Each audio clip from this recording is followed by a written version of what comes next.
ಕಲಬುರಗಿ ತಹಶೀಲ್ದಾರ್ ಕಚೇರಿ ಎಫ್ಡಿಎ ಲೋಕಾಯುಕ್ತ ಬಲೆಗೆ. ಕಲಬುರಗಿ ಜಿಲ್ಲೆಯ ಕಮಲಾಪುರ ತಾಲೂಕಿನ ತಹಶೀಲ್ದಾರ್ ಕಚೇರಿಯಲ್ಲಿ ಇಂದು ಶನಿವಾರ ಲೋಕಾಯುಕ್ತ ಅಧಿಕಾರಿಗಳ ಭರ್ಜರಿ ಕಾರ್ಯಾಚರಣೆ ನಡೆದಿದೆ.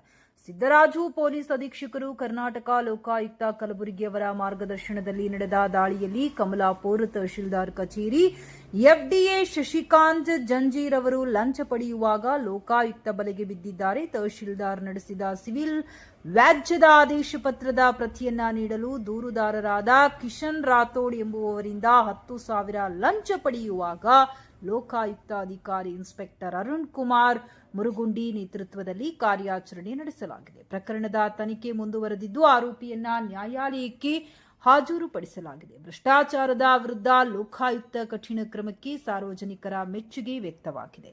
ವರದಿ ಶ್ರೀಮಂತರಾವ್ ಇಂಚೂರಿ, ನ್ಯೂಸ್ 25 ಕಲಬುರಗಿ.